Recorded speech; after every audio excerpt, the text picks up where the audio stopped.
Welcome to Sprinkle with Hope podcast with your host, Jason. And we have an awesome guest that takes me all the way back to my childhood, DC Glenn, with us today. And we really, really are appreciative of his time, to talk with us today. So, DC Glenn, thank you so much for joining us. We really, really appreciate you coming on our show today. And I appreciate you guys having me. Sprinkle! Yeah, Sprinkles! I love it. Love it. That's perfect. Yeah, I say sprinkles, and now I'm on a sprinkle of hope. Come on now. Perfect. I love it. Yeah. How you gentlemen doing today? We're doing fantastic, and we really are so happy to have you on. We do talk a lot about hope, and that's kind of our message is sharing and shedding hope on the world, and in a time that probably we need it the most. So, Mhm. I think we were kind of talking a little bit before, and you kind of had a message to talk about today, and maybe we can go into that a little bit, as well as just kind of where you came from, and a little bit about you. And I can tell you right now, I forgot what we was even talking about. I'm getting old, y'all. I'm getting old. But I'll just start from the beginning. I was born in Chicago, Illinois, moved to Denver, Colorado when I was 4 years old, and had a wonderful childhood. Grew up, met Steve Rowland in high school. And in high school, Steve had a band, and I wanted to be in that band. I also worked at the tardy office in the 11th grade, and Miss Dr. Joyce Davis was the choir director, and I wanted to be in the choir. And then we had our first high school party, and a couple of Steve's friends came and DJ, and I was like, I want to be a DJ. So everything in music, I wanted to be. I'd already played, everybody does piano and I did piano and trumpet when I was a kid and hated it. But when I got to high school, it kicked in, and I was in the choir. Steven then let me in the band, and I became a DJ. I got two rickety turntables and a Radio Shack mixer. Right. Nice. And that's why you're laughing, because there's a lot of people don't even know what I'm talking about. yeah, that's true. Just the fact that I said Radio Shack, right? Yeah. So, excuse me. I graduated high school, and I went to Sac State University, and I started DJing in college for all the frat parties. The first one I did, my hubris got a hold of me, and I thought I was the greatest thing since white bread. And the speakers blew and turned to pick it up, wrong needle off the turntable, and it was just horrific. They were about to beat me up, but then it was like I talked them out of it, and I was like, I got to get better, right? Yep. Yeah. And most people would have given up, but I didn't. And I worked very hard to be a good DJ. I worked very hard to be a good rapper, because there were three of us that because our band disbanded, you grow apart. Yeah. And three of us became the tag team crew, me, Steve, and Otis. And Otis went to the military. Then it was just me and Steve. So I started taking on the writing of the lyric responsibilities. And while I was in class and I'm supposed to be studying, I'm writing lyrics, right? So I got very good at it. And a friend of mine had a Tascam 4-track, and he was like, I don't know what to do with this, man. I was like, I'll figure it out. Then I figured out how to make songs on my own. Mm. That was like the first iteration of being able to make your own song. Right now it's easy, but back Yeah. then all you had was 4 tracks on a cassette tape.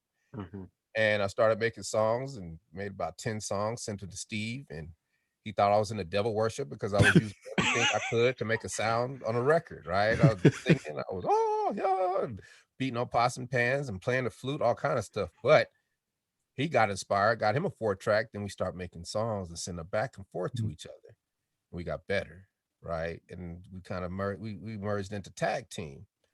And I flew down to Atlanta to visit him my senior year, and I knew that's where I wanted to be. So I went Mm. back, packed up, came down to Atlanta, and he was going to the Art Institute. And then I started DJing in the clubs.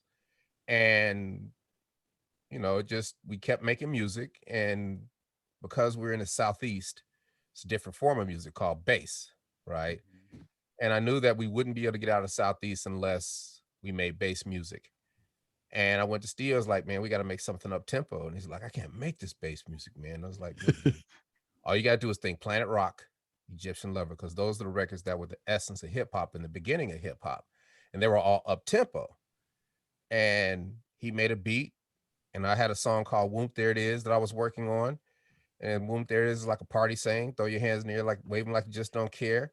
And everybody thinks it's this big Manhattan project where there's geometry and theorems and physics and whiteboards. And it's like, no. You know, people ask me that question. So what was your inspiration behind Whoomp There It Is? I was like, dude, it was a song about us partying on a Friday night. It's that simple, right? You know, That's a part awesome. about us drinking and chasing girls on a Friday night. That's all it is. And now it's the most, you know, revered song in history. And all the kids are singing it, little babies are singing it, and they don't even know what people are not even really taking the time to look at the lyrics of what I'm talking about. It's just infectious like that. So we recorded it. I went to work that night, popped the cassette in. For those who know what a cassette is, it's a plastic apparatus where you put a tape in that goes back and forth, sort of like an MP3 with wheels. And if that tape would break, you would need Scotch tape, and ever so gently slice Yeah. together. You would need a pencil or a really good pen. Oh, kind of yeah. angle it, and then foil it back, and then you got your tape again to play with a little bitty glitch. That's it.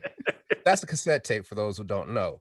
I popped the cassette tape in, and it was like a big response. Like 15 people came to DJ booth. What is that? And to this day, that is the biggest response on any record I've ever played. And I've been DJing for 30 years. Wow. And I knew I had something, but you know, here we go, hubris. Every song I make is a hit record. Right? So I played it for a little while, then I went to the next record and the next record. And a couple months later, one of the girls was like, why don't you play Whoomp There It Is anymore? I was like, I'll play it. Played it again. And then one of the record company reps was in the house, Alan Cole from Columbia Record. He was like, what is that? It's like, that's my new song, Whoomp There It Is. He was like, give me that. I sent it to New York. Columbia Records calls me. We love that record, but we want to develop you. We want you to take piano lessons. We want you to do this. We want you to do that. I was like, man, I don't got time for all that. You gonna sign or not? I got a hit record. And I did that with all the labels. And all the labels loved it, but they didn't know what to do with it because it was bass, it was a new form of music. They didn't understand it. And all the big record labels were in LA or New York. So if you weren't there, it was going to be hard for you to really, really come up. You could do it if you were independent and you had a good video, but other than that, it was going to be difficult. And I almost gave up. But a lady named Lisa McCall, who worked at Mercury Records, said, you need to talk to Al Bell. And Al Bell is the owner of one of the original 3 soul record companies. You had Motown, you had Philly International, and you had Stax Records. And he owns Stax Records. And he put out a song the year before called Daisy Dukes, and it went gold. And I was like, yeah, he knows how to work this type of music. So I called him. He didn't answer. He called me back in a week and a half. I was like, Mr. Bell, I have a hit record. You have to sign us. He's like, okay. It's like, wait. You haven't even heard the record. Why are you playing with me? And he's like, I don't got to hear the record, brother. I hear it in your spirit. Agree to agree. And let's get this thing going. And I was like, wow. And gave my 2 weeks notice at the club, signed a messed up record contract. In a month and a half, we were platinum. Wow. Yeah. That's great. It happened that fast. And we had a good run. We ran that song for 4 years, traveled the world, made money. Then the record company went bankrupt. And then that's when the problem started. And that's when we realized we had a messed up record contract, right? Because I'm trying to sue the record company because we haven't got all the money we're supposed to get. And I'm thinking I can win because I got long money, but they've got long money, right? And my long money, short money. So I learned a lesson the hard way at first. And then when they went to bankrupt, another record company came and gobbled it up, but they took pieces of it that they weren't supposed to take. And now there's a battle ensuing. And we're the pawns in the middle. So we're the rubber band being pulled back and forth, you know, testing loyalties and all stuff like that. I'm like, I ain't messing with neither one of you. But instead of being bitter and mad and just, you know, upset and crying over spilled milk, I looked at the glass as half full. And I said, one day I'm going to have my day in court. So I basically became a paralegal, and I started gathering all of the documents and the evidence and making sure it was organized and piled up right. And any court case that came, I made sure I have a copy of the motions and all the things like that, that if I had to get a lawyer again, they wouldn't hit me in the head with the price because I did most of the research and the discovery. So that basically made me a paralegal. So I did that for 20 years, right? Mm-hmm. From 98 to 98 to 2017. And, I went back to DJing in the clubs. I'm still making money. I'm still doing shows. I do that on the weekend when I need to do a shows. The clubs love me so much that I could go do a show whenever I want to. I could go to Brazil for a month and come back and still have my job, right? So Mm-hmm. it worked out well. And I said, I got to grow up. What am I going to do? And I've always been a hustler. I've always been working. My parents, it's the one thing I love. That's why I love doing podcasts and interviews, because I get to praise my parents. Because my parents worked me like a dog. But they put, stipulations with that work. There was reward and there were consequences if I didn't do it. And they're like, we're going to give you an allowance, $5 a week. And if you don't do something, we're still going to give you your money. So I'm like, I can't beat that. But if you don't do something, well, we'll tell you when you don't do something. And then they would say, it'd be a combination of things like if I didn't go to church on Sunday, oh, okay, you don't have to go to church. Can't watch TV today though. Mm-hmm. Mm-hmm. All right, I'll go. I'm gonna be late. I'll go. Yeah. Right? Oh, you don't want to cut the grass? Okay, cool. You can't talk on the phone tonight with your little girlfriend. Oh, okay. All right. And instead of, that's how they kind of trained me, right? And then I got to love work and just get it over with. So I don't fear work. And I think it was a blizzard of I can't remember what year it was. We had a big blizzard. It was in Denver. And we're the only family on the block that has a snowblower. So me and my brother do ours like 20 minutes. And then I see Mr. Grant struggling. I'm like, Mr. Grant, we got you.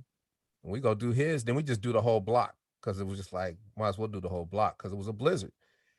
And the next 2 weeks, it was like we'd be coming home from school because we used to walk to school or ride our bikes. He'd be like, hey, boy, come here. Hey, man, appreciate you doing my snow. It's $30. What? $30? And that's when it started, right? And I've never looked back. I had a paper route, worked at the AV, I worked at the ice cream shop. I always worked because that is what I did. And, fast forward, I developed tactics over the years that served me today. One of the tactics is if I wanted a job, I wouldn't drive around town or, go have somebody drive me around town trying to find a job. I'd get in the yellow pages. I'd be like, what do I want to do? I want to work at this type of store. Then I just open the phone book and start calling. Hey, are you hiring? No. Hey, are you hiring? No. Are you hiring? Can I come fill out application? Sure. Hey, are you hiring? Yeah, man, this girl just quit. Can you do this, this, and that? Yep, I'll hire you today. Bam. Took me 5 minutes, right? All you gotta do is call everybody and ask them. You know how much time you save yourself? And I would tell people, I would give people that, and it worked every single time. And then I would give some people that, and they'd be like, I ain't doing that. I want to drive around and waste time and be frustrated, right? So I learned at an early age to think differently. And as we move along, I've always worked. And come back to the Whoomp There It Is story in the early 2000s, I said, I got to do something different. And I became a licensed commodities broker because I wanted to learn about finance. And I was like, I don't want to be taken advantage of money again, because that's how I felt. But instead of having a pity party about it and being bitter, I did something about it. I educated myself. See, we all make mistakes, but if you can go back through the graveyard of mistakes that you made in your life, you can correct those mistakes. They don't have to stay mistakes. See, I think that's where everybody misses it. It's like, man, I wish I had did this when I was like, you still can do that. Yeah. It's not that you missed the opportunity. It's that you weren't ready for that opportunity. See, I take things and I switch them around and then look at it. You know what I mean? Look at it from a 360 or 180, however I flip it and switch it. And there's always a solution on the other side just by thinking differently. Mhm. So I'm like, oh, okay, I done passed the series 3. I'm doing something. I was like, I'm gonna have a hedge fund. Let me start a hedge fund. I don't know nothing about a hedge fund. I know nothing about a hedge fund. I said, well, how can I figure out about a hedge fund? So I get in the phone book and start calling hedge fund managers. And I'm like, so can I get a meeting with you guys? Because, well, who are you? I was like, well, I made a song back in '93 called Whoomp There It Is. Man, that's my favorite song. Hey, so what are you trying to do, DC? Oh, well, I've got Dominique Wilkins and Deion Sanders and all the stars down here in Atlanta ready to invest with me. And I'm trying to find somebody to manage my hedge fund. Well, come on up to New York. We'll talk to you. Come on up to Vegas. We'll talk to you. Come to LA. We'll have a meeting. San Francisco, we got you. And now I'm in the boardroom of these companies that manage hedge funds. And I'm like, so why should I let you manage my hedge fund? I don't know what a hedge fund is. And they're like, because DC, we could do this, this, and this, and this, and this, and this, and this, but still why? But this, we do this and this. And if you have it like this, we can do it like this. And what they don't realize is while they're pitching me, they're teaching me another tactic, right? I use that one. And then when I found out what a hedge fund is, I knew it wasn't for me because it's basically intellectual gambling. And I'm terrible at gambling because I get emotional. So I don't gamble. But I call it collateral sprinkles, which is the opposite of collateral damage when they drop a bomb and then people get killed on the outside where they weren't supposed to and it misses its target. I call it collateral sprinkles. The collateral sprinkles are the good things that come because you put in the work. I now have I have a finance education. 2000, I look at CNBC, be like, what are they talking about? 2002, I knew everything they were talking about. And then I just happened to stumble on Edward Jones. And I asked Leah, I was like, so how can I invest? You know, I've tried this and this. What's a different approach? She said, if I were, we could do it like this. We'll take this amount a month. And if you got your corporation, we'll have buckets for your corporation to throw money in. And we'll have buckets in your personal to throw in the form of Roth IRAs and simple IRAs and mutual funds and ETFs. And then your corporate will have mutual funds, and we'll probably do a couple of hedge funds and a couple of experimental things. And you'll be well diversified across the board. And I've done that my whole life with the same company and the same brokers. And I've always made money. Even when I've had to pull money, the money I pull, I always leave a little bit in, and that little bit gets me back to where I was because I left it in. So I liked that because it was slow. I understood, but the best financial advice I got was from my dad. I just got it at the wrong time in my life. I got it when I was a young man. My dad was like, look, it's this simple. You spend less than you earn, you pay yourself, and you put the rest away. All right, Dad, whatever. I'm about to make $1 million. I'm gonna live forever. You know what I mean? Like that's what you're thinking when you're young. Right. And he gave me the most simple advice, and it ended up being right, And there's a way to do it. And fast forward, I'm into all this self-help stuff. So I'm like, I need more, right? And I'm like, still having a good time, still performing every now and then. We do NBA halftime shows. That's very lucrative. Still in the clubs, still a kid, right? Because see, the club for me was a fountain of youth. It was. I was forever 32 till 5 years ago, right?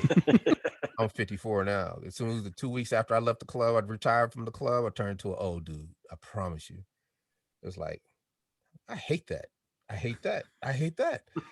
The things that you used to love, you hate, right? But I'm sitting in the movie theater and I'm looking at Will Ferrell dance on a table and hearing Whoomp There It Is. And I'm like, I didn't even know it was in this movie.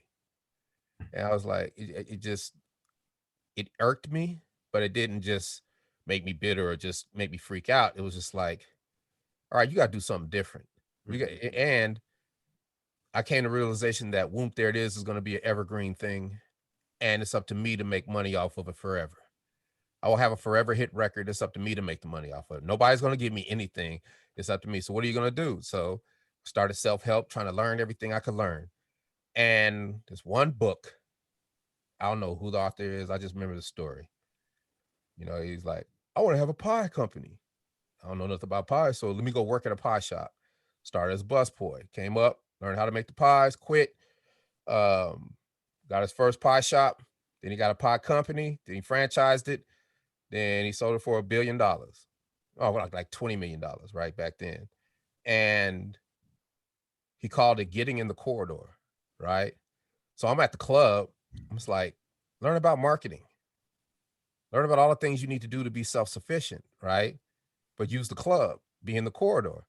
So I made a business plan for the owner. And I thought a business plan, you just write down what you want to do. And it's like, no.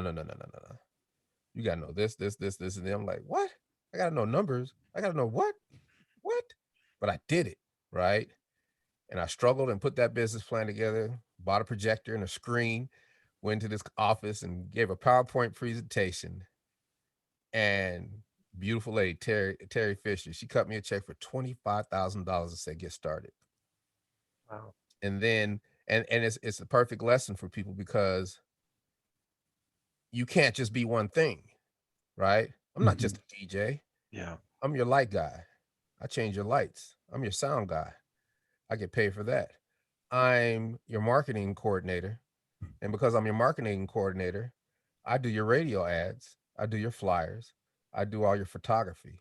I do your television ads. I am invaluable, right? So I need health insurance. I need life insurance. And I need 7 streams of income because any one of those is going to drop your bottom line. I become invaluable. So if I want to go somewhere else, she's like, no, this is why. Right? You make yourself invaluable. You got to do everything in your power to make yourself invaluable. Then you truly have job security if that's what you want. But if you're just in a job and you're complacent, you'll look up 30 years and you'll be 50 and you'll be like, wait a minute.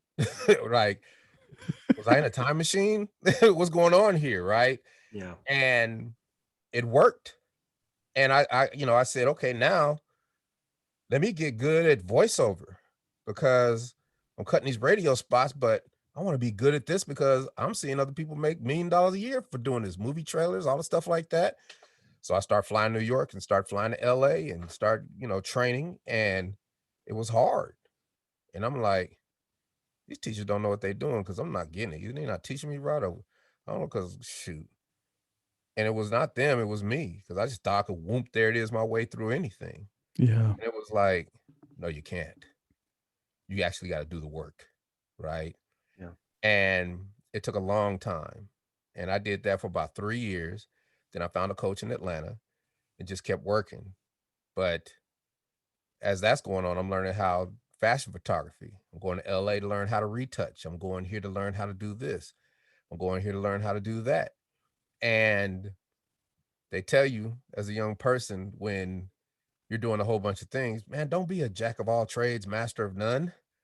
And it's like, yeah, but if you hustle hard enough and live long enough, some of those trades become very masterful.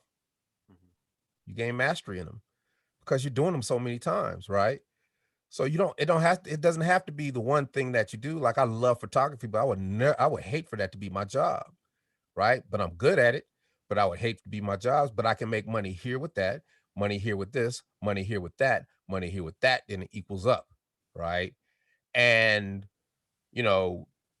then my SEO career started because I'm at work DJing, getting a call from somebody. They're like, you got to come to the front. This lady's on the line panicking.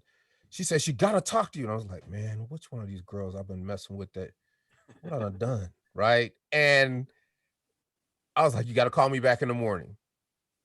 And I gave her a number. It was a reporter from the New York Times. And she was like, DC, did you read the Gawker article? I was like, what is Gawker, first of all? She's like, no. She's like, the world thinks that Barack Obama was in your music video. And I'm like, what? I'm like, how'd you even find me? She's like, "It was very hard, my friend." And for that week, it blew up. Everybody thought Barack Obama, for at least 3 days, everybody thought Barack Obama was in our video. I'm talking about Jeannie Most from CNN. I'm talking about Stephen Colbert did a segment. Rachel Maddow did it. Everybody doing segments on Barack Obama being in Whoomp There It Is video, and it blew us up. But nobody could find me. And I lost money because it only lasted a week and then it was over. And I vowed that'll never happen again, because we could have really made some money off of that week and took that and ran and made it into something else. I don't know how, but I know that I had to be prepared for the next time that happened, right? So we're moving along, and I'm starting SEO, and SEO is hard too because it's a moving target. Google knows what they're doing. And once you figure it out, okay, we're gonna switch it up with another algorithm. Now you gotta learn that, and you gotta learn that. Catch us if you can, right? And it took me 8 years, 8 long, hard, brutal years. And I didn't quit. When I start something, I don't quit. It might take a long time, but I don't quit. And I said, I was just distraught. I was like, I gotta stop DJing. I gotta take a leap of faith, right? And I retired DJing in 2015. And boom, 2010, the court case finally happens. So now they're fighting each other. And then the original record company wins. And then now the new record company starts appealing. So that takes 5 years. By the time when I retire, they're appealing, and the last appeal is to the Supreme Court. Wow. Can you imagine NBC News tonight? The Supreme Court takes on the Whoomp There It Is tag team case. That wasn't going to happen. But just imagine if that had happened. You know what I'm saying? That would have been another opportunity for it to just blow up. Then it would have been in the public eye again, and everybody would have known about it. But it didn't. And then the record company went into bankruptcy, and then they had to give up everything. And then we got thrown into the whole thing, and then I had to fight. But because I made my mind up not to look at the glass half empty, but look at it half full, when I found the lawyer I wanted to use, I took a big box, dumped it on their table, and they were like, and they came up with 7 different ways to win our case, and we prevailed, right? And not without cost. It's like any war. You're gonna lose an arm, you're gonna lose a leg, you'll have an eye patch for sure, right? Things are gonna happen, but you're still breathing, right? Yep. And I got depressed because I'm like, what am I gonna do? It's like all these years is finally over, and I know I'm not gonna go make another record because that left me in 1998. And what am I gonna do? And I got depressed. I laid in the bed. August 2017. I laid in the bed. I was just like, what am I gonna do? And I remember my father. I was like, Dad, I don't know what I'm gonna do. I'm praying. I'm praying. He's like, let me tell you something, son. He said, you can pray all you want, but if you don't get your ass from out of that apple tree, ain't nothing gonna happen for you, right? And as soon as that happened, man, I get a call, said, DC, we got a deal for you. We want you to do voiceover for our brand new company because we love your voice. We got $10,000 for you. I was like, I know what I'm gonna do. Voiceover. Now, if I'd have quit voiceover, I wouldn't even got to the level to where I could make $10,000, right, in one shot. Yeah. So then I was like, this is it. And I'm still training. And my voiceover coach comes to me. He's like, hey, go down to the People Store because they're looking for African-American talent. And I told him I had the perfect guy. They're waiting for you. People Store Agency is the biggest talent agency in the Southeast. I go there. They're like, we love your voice. We're signing you. Boom, I'm signed. Now I'm auditioning every day. I book a couple. Then I'm up there having a meeting with them. And the owner comes in. She's like, I love your face. Put him on camera. Just by happenstance, now I'm an actor. What I got to do? Got to take headshots, and you got to go to class. I go to a couple classes now. I'm bought in. I'm in class every day, sometimes 2, 3, 4 times a day. every workshop, every intensive. I'm flying to LA, flying to New York, and I am grinding till the pandemic, right? And I'm booked my first barbecue commercial. I'd only been doing it 3-4 months. Then I booked another commercial, on camera. Then I'm booking the series, it's between on camera and voiceover, but I'm always booking. I'm always, regional, local, but I hadn't booked my big thing, the big national. And then January 2020, I booked Pizza Hut commercial, national, for March Madness. And it would have been so lucrative, and it would have been, I was just glad they picked me. But then boom, the pandemic comes. And the pandemic stopped everything. And probably is the greatest thing that ever happened to me. And I lost people. Everybody lost people. But on the flip side, there's a reality to it too. And it's the greatest thing that ever happened to me, because it made everybody stop simultaneously, right? And you could say you're hustling, you could say you're working, you could say you're this, you could say you're that. When you're in a car and you think you're driving, and you're revving the engine, and you look outside, you're not going nowhere. Like, why am I not moving? It seems like I'm moving. Well, you're stuck in mud. That's why. Your wheels are spinning. Really, you're doing a whole bunch of nothing, right? Mm-hmm. And I don't think I was doing that, but I looked at it that way. And I said, same thing. What are you going to do? I said, I'm going to reinvent myself, because we're sitting here in March of 2020, and everybody thinks that everybody's going to start zombieing up, eating each other. So let me reinvent myself and figure this out, what I want to do. And I went back to this voiceover, and I recorded every class, everything I'd been through. And I went back to 2009 and listened to my 10-year ago self. And it was heartbreaking. It was cringeworthy. I had to hear myself talk, man, like a regular dude. And I had to hear all my crap, hear my hubris, hear me trying to whoomp there it is my way through it. And it was just heartbreaking, because I'm not that dude no more, right? Mm-hmm. I've learned so much more since then. But it was inspiring too, because I looked at my first voiceover, and even if it was cringeworthy, I was like, I know what they're talking about now. Let me do this again. And I read my first voiceover that I ever done with a script, and it was angelic, because I had finally, after all those years, had mastery over my voice. When I came on to this podcast, the first thing y'all noticed was what? Your voice. Your voice. Right? Yeah. So that's my tool, but I have several tools, right? And, that leads me to just going through 40 2-hour sessions in the month of March, grinding. But it's like eureka moment after eureka moment after eureka moment. And what I didn't understand back then, I didn't know the language. Remember the whole CNBC thing? Mm-hmm. I didn't know the language. Now I knew the language, because I'm in class, acting class every day, and I'm still training for voiceover. And acting is voiceover. They're both the same, because you're trying to tear down everything that you think it is, and just be you. You are always enough. So I'll be like, how do I talk like that? And they're like, you're doing it now. I'm like, just all those metaphors that I just couldn't wrap my head around. Right? It's like, but it is, it's a testament to my perseverance. I don't give up. I think differently. I play chess, right? I'm 7 moves down the board. I got 6 hustles in the hole.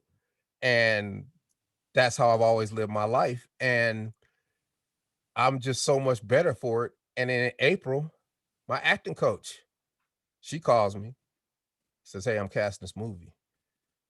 You'd be great for this part. Can you get to Nebraska? Like, Nebraska? She's like, yeah, they didn't close down. And they're just like, come one, come all. You can come shoot in Nebraska, right? And all the movie companies were going to Nebraska to shoot.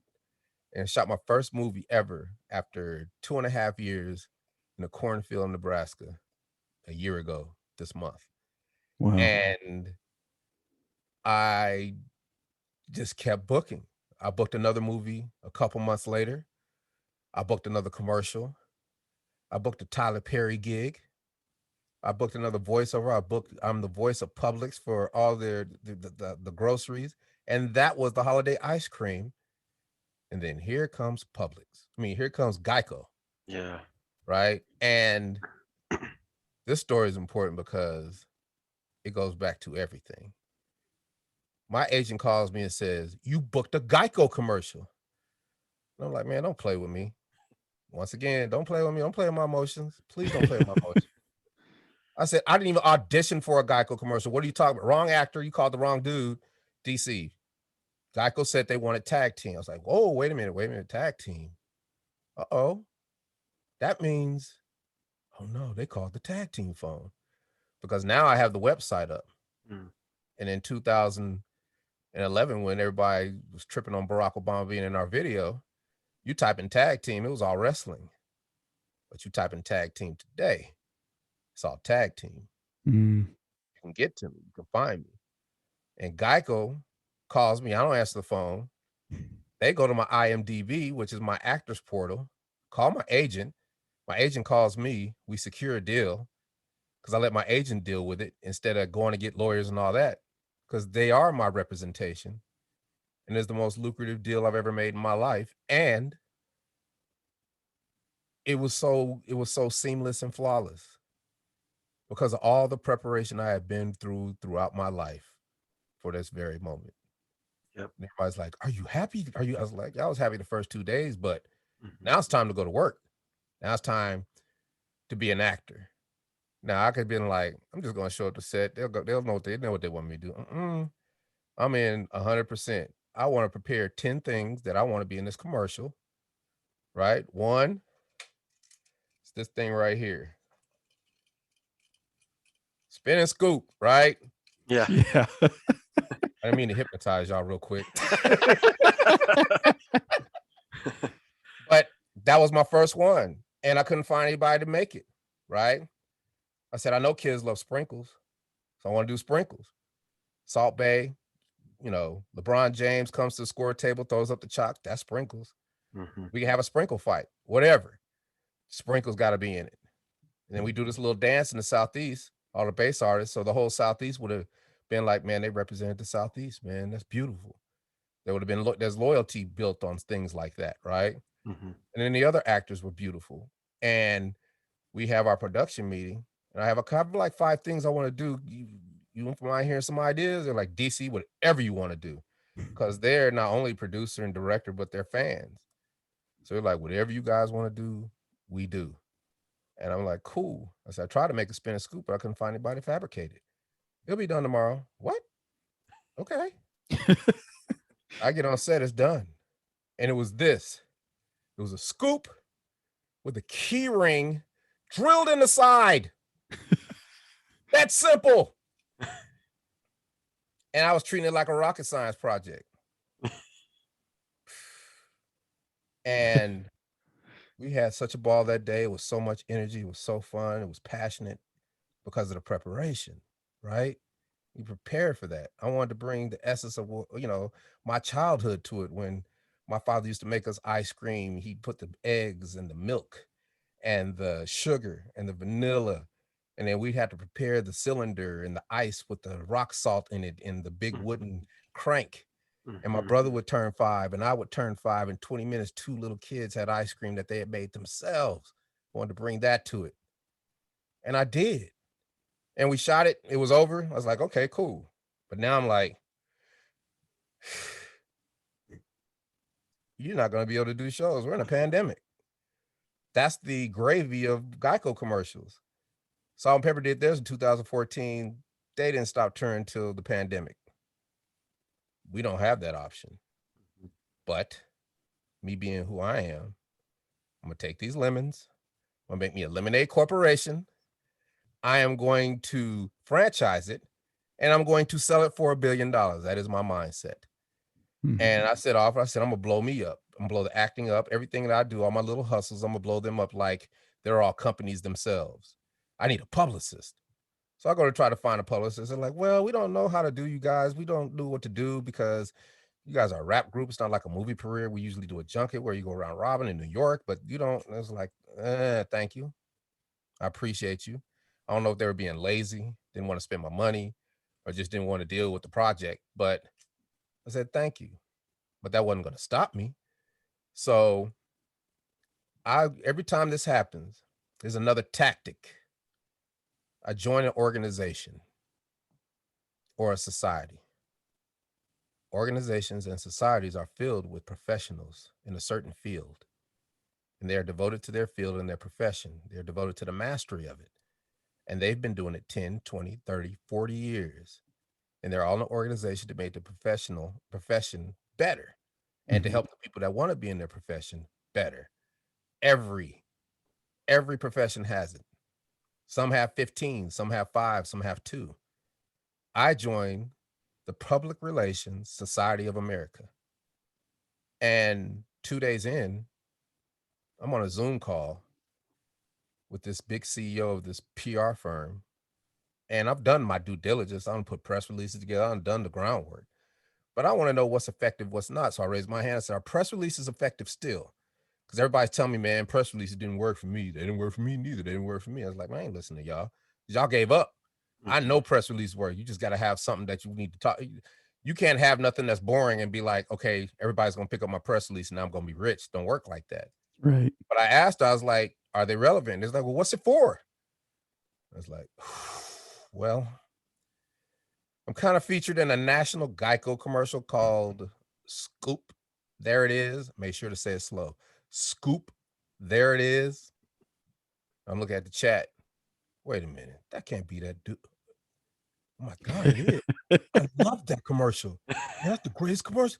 Man, that commercial brings me so much. My kids love that. I blew up the entire Zoom call because everybody was talking about the commercial. Then the moderator, her eyes are getting big, and she's like, we'd like to welcome DC to the society. We'll talk about that guy from a commercial afterward, DC. But back to DC's question, are press releases relevant? And the guest is like, heck yeah, they are. I was like, why? She's like, think about it. For the whole last year, everything has been COVID. Everything has been gloom and doom. Everybody's wore out, right? December, everybody was wore out. We were tired. We had an election. Everybody was wore out. Here you guys come throwing sprinkles and chocolate and making everybody smile and making everybody feel good. You have the right ingredients at the right time to change the world. And not only that, if you want to get in front of all the journalists, you do this. If you want to go in front of all the TV talk shows, you go to this site. If you want to get in front of all the podcasts, you go here. If you want to do this, you go here. You want to make sure your pitches is right. You make sure when you call people, you don't want to do that because you're not going to get through their emails. You want to make sure you get to everybody's Twitter because everybody is stuck on Twitter and you'll be able to contact people through Twitter and they will respond to you. And you do all that, you should be fine. She gave me the entire breadth of her experience in 10 minutes. Wow. And I have not looked back. And it has opened my world to things that I had never thought possible. And it is the reason you and I are sitting here talking. That's awesome. Because I thought different. I hustled. And I keep playing offense. I'm going to play offense always, right? Because that's the only way to be. There is no quid pro quo. If I do this, this has to happen. No, you don't plant a seed and sit down and cross your legs and say, okay, come on, seed, grow. I need you to grow, seed. Yeah. I need you to grow right now. Yep. Seed, this seed don't work, y'all. I quit. Now, you don't do that, but how many people you know do that? How many people you know that want that instant gratification? Yep. If I take this course, I better be rich. But if I do this, you don't know what you don't know what type of seed that is. You don't know if that seed is going to grow into a tree. You don't know if that seed is going to grow into a shrub. You don't know how that seed is going to serve. You don't know if it's going to grow at all. You plant the seed, you keep it moving. And I've planted so many seeds in my life and haven't thought about them that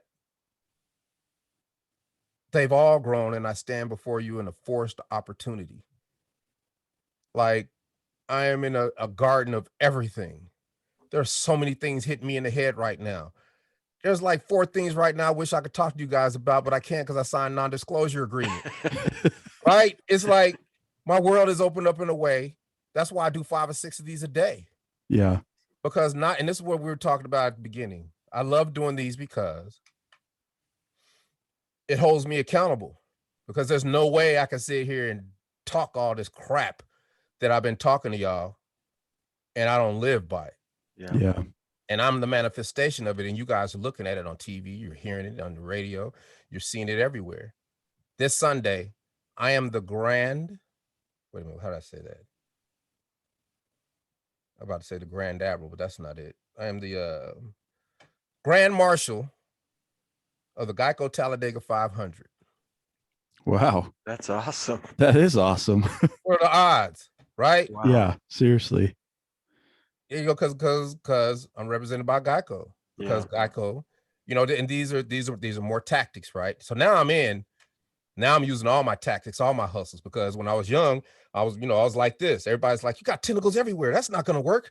But then what happens as you get older, everything starts coming together, and then it's one, and they all serve each other. But as they serve you, it's like that ultimate tool shed where you go over someone's tool shed and you say, oh my God, he's got one of these and one of these and one of these. My little toolbox is nothing compared to his tool shed. Yeah. And all those hustles, all those jack of trades are just tools to solve to solve problems and have an endless supply of solutions for anything that comes your way. The right tool for the right thing. Yeah. And now all I do is I prepare, right? And all those mistakes that I made in my life, all those opportunities that I thought I missed, because the pandemic changed my whole way of thinking, all that's possible now. And I've done most of them. Like, I've had 4 or 5 opportunities to act when I was younger. Didn't even know what I was doing. I mean, I taught Mickey Mouse and Minnie Mouse how to rap. I taught the voices of Disney how to rap. That's what started voiceover for me. The husband and wife team, we're in the bowels of Disney, and I'm teaching them two how to rap. And I'm asking them about voiceover and animation. But it took me 15 years to pull the trigger. And when we got on this conversation, what was the first thing you noticed? My voice. Yep. It took that long. My Aunt Judy, I love her to death because she said this to my brother, and I've never forgot it. And she was talking about her deceased son, and he had problems all throughout his life, and then he just gave his life to Christ. And he was like, but Judy, he just was messing up his whole life. She's like, yep, he sure was. But Drew, sometimes people just not ready. Yep. Sometimes people just not ready. And when they say they're ready, they're ready. And I wasn't ready back then. Yeah. I would have botched it, right? I had a chance to do Olympic songs when the Olympics was in Atlanta. And I've always regretted that. And I'm like, but you weren't ready, right? Yep. Yep. I'm sitting in the office of New Line Cinema's president, and he's like, yeah, it's one of their first movies. They're like, we're about to make it this big. We don't know if it's going to work, but we've got LL Cool J and Wesley Snipes. It's a movie called Blade, and I think we might cast you. I'm like, cool. Just talk to my manager. I don't know what that is. I don't even know what he's talking about. But I'm faking it. You know what I mean? But Sure. I used to beat myself up every day about that because I was there. But I wasn't ready. I'm in Adam's family sitting next to Christine Ricci. We having a conversation about acting. And I'm with all the higher ups of Universal Pictures. And I don't realize where I'm at because I wasn't ready, right? And now I'm an actor. I'm a voice artist. I do SEO. I'm a licensed commodities broker. All these things that I thought were mistakes and I'd never be able to do, I'm doing. And then the pandemic changed so many paradigms that the stuff I used to couldn't do, now I can do because it's easier. Perfect example. Half the educators went back to school, start teaching the kids. The other half's like, I'm not going back to school with them nasty ass kids. Right? But what happens is they either retired early, didn't go back, and they went and signed up for all the tutor sites. There are tutor websites out there. One is called wyzant.com, WYZANT. And now they be making $100 a day, and they're teaching the same kids the same thing for $100 an hour. Mm-hmm. Right? I call that learning how to learn, right? Learn how to learn. It's not good enough just to learn. You got to learn how to learn. If I get a long email, first 2 lines, I'm in it, but then I start daydreaming. I don't know if I got dyslexia. I don't know if I just get bored or I just got too much going on in my life. But I procrastinate and I never read it. But if I throw it in the AI, now the AI is reading to me while I'm still checking the other emails and doing whatever else I want to do. And then something hits me, I can look, and then I'm reading along with the AI while it's reading to me, and I'm retaining more information. Learn how to learn, right? And that has served me so well throughout my life because there's never a problem, only solutions. When people give me excuses, man, I can't do this because of this, I'll be like, thank you. You just gave me an excuse because now I can make up 5 solutions for that problem, put it in my tool shed, right? And that's what I do. You think differently. And when, I dropped that press release 4 days before the Super Bowl because of what that lady told me, because I joined the organization, because I wasn't ready back then, but I'm ready now, right? And the next day, the Dan Patrick Show calls me like, we want you on Super Bowl Friday. I was like, can we do Monday? We want you on Super Bowl Friday, and you're going to do it. I'm like, okay. And then I'm on the Dan Patrick Show, Super Bowl Friday in the morning. We're talking about strip clubs. I'm like, Dan, I got Geico here. Let's not talk about that. He wanted to talk about whatever he wanted to talk about. But I'm on a nationally syndicated Fox talk show, and the world is seeing me now. And 2 weeks later, I'm on Tamron Hall, daytime ABC. The world is seeing me now. Now we're cooking. Now I can create my own narrative. Now I can say, hey, I do this, this, this, and this. And then you put that out there, you don't know what's going to come back. I could be on a national show and be like, look, because this is what happened. We had a big meeting with my agents, and they were like, so DC, what do you want to do? I'm like, you guys do enough for me. Thank you. Because I'm a man of humility, right? Like, no, DC, what do you want to do? And I was like, what kind of roles do you want? I say, hey, man, you guys do a great job. I'm happy. DC, what is your bucket list? I was like, oh, that's a different question, right? Mm-hmm. I said, all right, I want to be in The Mandalorian. I want to be in the whole Star Wars universe, live action or animation. Okay, cool. Now, I threw that out there, but I was like, I could throw that out there if I get on national TV. So I'm throwing it out there. Hey, Jon Favreau, Dave Leone, you need to holler at me. You missing one. Call my agent. We'll talk. Now, that's far-fetched. Nothing will probably happen. But you never know what can happen. You're creating your own luck. Right. One of his assistants might have been looking at that and say, hey, man, the dude from Tag Team that's in the Scoop There It Is commercial gave you a shout out and said, you need to go holler at him. That's that commercial with the, man, my kids will not stop singing that commercial. I love that commercial, though. Go set up a meeting with his agent. You never know how it's going to happen. Yep. Yeah. And things are happening like this to me because I'm throwing it out in the universe. I'm playing offense. I keep shooting. You know what I'm saying? If LeBron shoots, 20 shots and misses all of them, is he going to quit? No. He's going to shoot another 60. Yeah. If he misses those 60, he's going to keep shooting. Then he's going to hit 1, 2, 3. Then he's not going to miss for the rest of the season. Then he's not going to miss for 3 more championships. And then boom, that's how it happens. Mm-hmm. You're always going to have times where you go through things, right? But as you get older, you get more experience, you get more mastery at things. You know how to come out of them. You know they don't mean anything. It's about having control over your emotions. Like, I love to be wrong, right? Because 1, it beats up on your ego. 2, it's just devastating to your pride. You ever been in an argument where you keep arguing with somebody and you just keep arguing for the sake of arguing?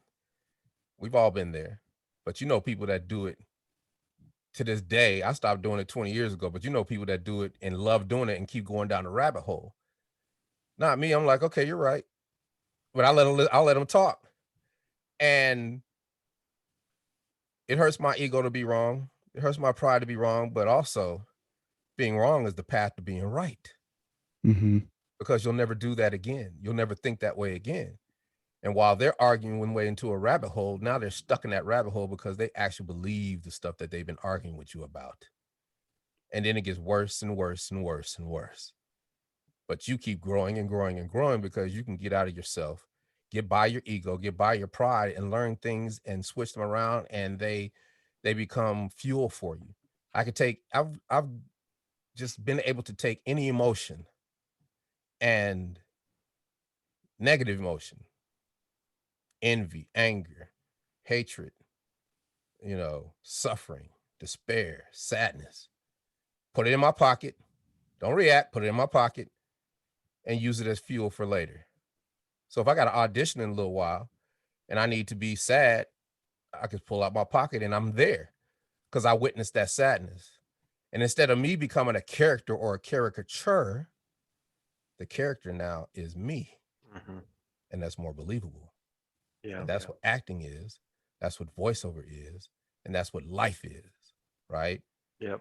You have to take your experiences and use them as fuel, right? And if I can't figure something out, there's an experience that I've had that won't let me quit, right? There's an experience that I had that won't let me be lazy. Now I can be lazy. I'll be lazy. I'm lazy as they come, but I do things anyway, right? And because I know it needs to be done. So if you can get past your ego and all that and your emotions, now all of this is easier said than done. You know that. Mm-hmm. But I do it effectively and have gotten more effective as I go along. And I just am happy at where I'm at now. And I want to tell the world because, I've been blessed with the ability to touch people. And that's not me saying it. That's proven by my actions. Mm-hmm. I touched the world with Whoomp There It Is. I've touched generations, right? Yep. Everybody knows that song. They don't know me, but they know that song. Now with the Geico commercial, everybody gets to put a face with that song. Mm-hmm. And now everybody knows who I am, but everybody don't know who I am because we're in a pandemic and we're still wearing masks. So I get to live my life. Yeah. I get the best of every world, right? Because Yeah. I'm not trying to be a star. I don't need that. My father told me a long time ago, beginning of Whoop, he said, hey, I'm proud of you.